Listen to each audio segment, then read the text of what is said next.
Hi Shay, welcome to my remarkably unhandy kitchen. I do have a glove on my right hand because my cat got a hold of me and I don't want to mess anything up. But I'm going to give you a quick tutorial on canning. I don't know what you do know and what you don't know, but we're going to do water bath canning. That goes for anything that is acidic, such as tomatoes, which we're going to do, or fruits. They tend to be acidic and you don't have to pressure can those. You're going to need a water bath pan. This has been in my family forever, but they still sell the same ones at Walmart. I just got one for a friend of mine. So we start with this, then the jars, and I'll get right back with you. Okay, the first thing to do is you got to make sure that your jars are thoroughly clean. I use a bottle brush and then go around the outside thoroughly with a clean dish rag.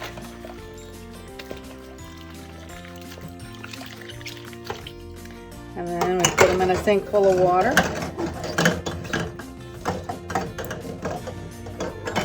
When you're taking things out, look at it really good. Make sure you didn't miss anything anywhere, that there's nothing dirty in there.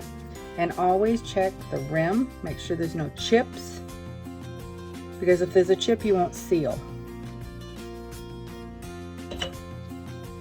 Now I just opened a brand new box of ball rings and lids. And I'm going to wash those as well. I don't know whose little paws have been on them. Same kind of thing. You just make sure that everything is thoroughly clean. And when it comes to the rings, the lids, wash them really well around the edge. And these you have to look at and make sure there's none of the rubber that's coming up across the lip there, because if there is, that also will not seal. So I'll try to find one that's wonky and I'll show you. Well, I didn't find a single one in that box that had a problem around the edge. If you do find any of the rubber that's coming over the edge or over this lip, you can sometimes just take a fingernail and scratch it loose and that'll break it. This is a brand new lid. You can see how the seal is. Hopefully I can get it in the right light. This is an old seal, and you can see that it has been used and dented in where the rim of the jar came through.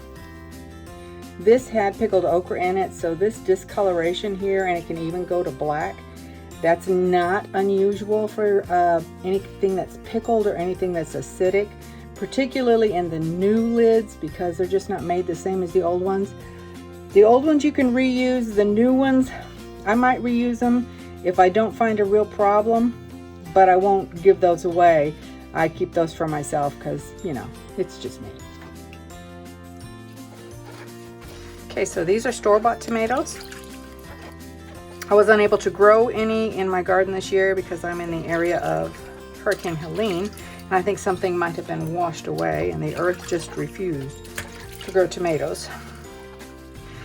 But since they're store-bought, I just give them some extra washing and then clean water, because I really don't know what was on them. Okay, so I have some water boiling over here, and I'm just going to drop these tomatoes in. I'm going to show you how to get the skins off easily. Okay. Get this out here. This right here is what you're looking for. You see how the peeling is starting to split? Now this thing is hot as Hades. It's like pizza sauce. It's going to leave things hanging. So you can either put it in cold water or ice water. A lot of times I'll just lay it out on my cutting board and let it cool for a little bit. But then when it cools, I'll show you how to peel them. Okay, the cold water did the trick. So now everywhere that it has split, you can just peel those off like that. Now a lot of times I just leave the peelings on, like if I'm doing spaghetti sauce or whatever. But I'm going to do marinara for myself this time, but I will show you the basic tomato first. Okay, at this point I always make sure that I have a head covering on when I go to cook so I don't put any hairs and stuff because it's kind of icky. So I'm going to dice these up. I'm going to put them back into the pan that was boiling water. Got it all cleaned out. And then we'll start cooking. Well, that was fast, huh? Okay, we're going to try to get them in this pan without making a total mess. I don't think I'm even going to record that because chances are it's going to be messy. Well, that wasn't too bad. Didn't make too much of a mess. So we're just going to put this on the stove. You don't need to add water or anything because tomatoes are pretty juicy. So I'm just going to let it cook down a little bit. I'll give you an idea of how long it took in just a little bit. Okay, this is about an hour and 15 minutes on a medium-low setting. And this is just basic tomatoes. These are ready to actually put in jars. I'm going to add some spices because I'm making marinara. But if you have the basics, you can do anything you want to. You can make it spaghetti sauce. You can make it salsa. You can make it anything at all that you want to. If you're not a big fan of the seeds, you can also take just a regular strainer and kind of press things through with a spoon. You don't have to have anything special. And it'll leave the seeds in the top and hopefully get most of the pulp down, but you are going to lose some of the pulp. Me, myself, I leave the seeds in. I like all the parts of the tomato. That's just kind of the way I am. I have added the spices that I wanted to my base tomatoes, and I've got things set up for canning. This is water that's heating up. It's going to sterilize the lids as I put them on. All of this is clean. This is all of my clean equipment. And what I do, a lot of people will boil their jars. I put mine in the oven wet at 200 degrees. That allows steam to form and it sterilizes the jars. So all of mine are right here and ready to be picked out and used. So let's get canning. The water for sterilizing the lids is starting to boil, so I turned it down to a lower heat. I have the tomatoes at a low heat, the lowest possible heat. If you're using a gas range, just turn the flame way down so that you don't burn your tomatoes or whatever that it is that you're canning. And keep this one to where it's hot, but it's not boiling. Boiling can cause the rubber to break down on your lids. So let's pull out some jars and start canning.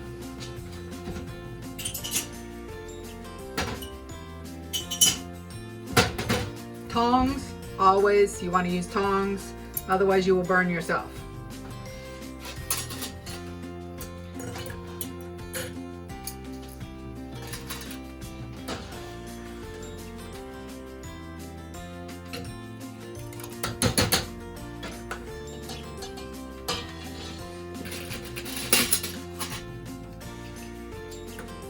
Should have put those lids in there first and make sure that they're nice and hot. Sorry about that.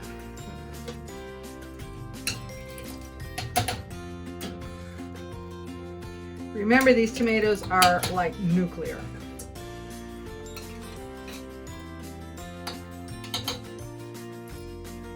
You want to fill the jars just to where the threads start, just down at the bottom. You want to leave plenty of head space. If you see head space, that's what they're talking about. I use a damp paper towel to go around the edge to make sure there's not any bits and pieces up there that will prevent sealing. And then this guy is awesome. It's just a magnet on a stick that helps you to grab it and drop it on. Make sure you do not touch the inside of your seals.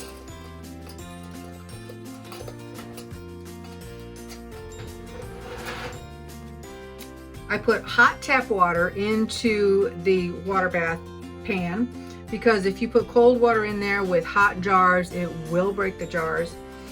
And I also have just some water jars because there is this thing that happens that if you have just a couple things, because I only have 2 jars, and you put it down in the water, it does tend to want to fall over when it boils, and that will create a problem with your seal because you'll get some of the gunk from the tomatoes under the edge of the seal.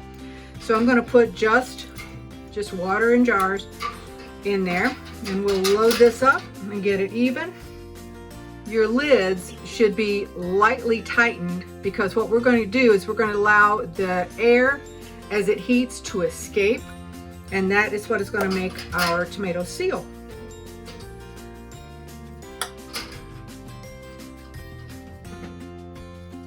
Isn't that pretty? The water is getting close to boiling now, and if you'll notice, there are bubbles of air coming out from under the lids. As the air expands within the jar, it has to be pushed out, and that's what helps it to seal. You have to leave the rings a little bit loose to allow this to happen, otherwise the air has nowhere to go and it can break your jars. Okay, we are on the brink of boiling.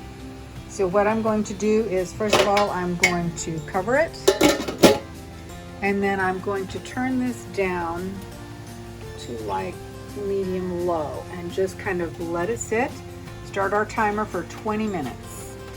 It has been 20 minutes, so I'm going to turn off the heat and remove the lid and allow things to cool down slowly.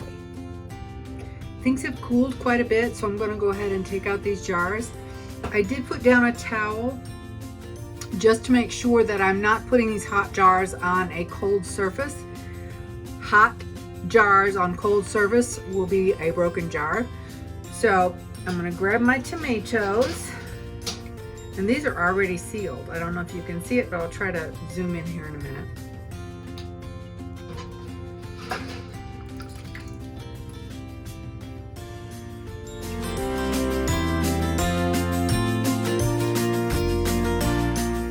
Okay, these guys are still pretty hot, but if you notice there, the rings seem looser than they were when you put them in there, and that's completely normal. So what I'm going to do is I'm going to grab my handy dandy little grabber here. I'm going to tighten the lids.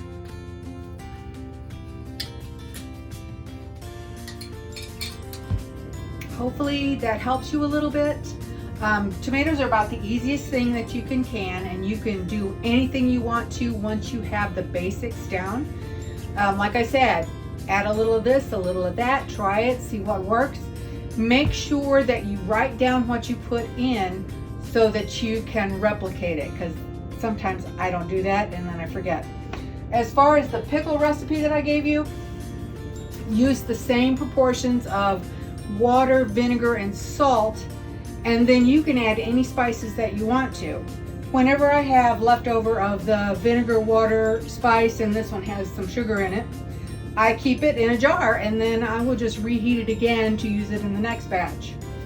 Hopefully you have learned a little bit of something, and I wish you luck on your canning experience.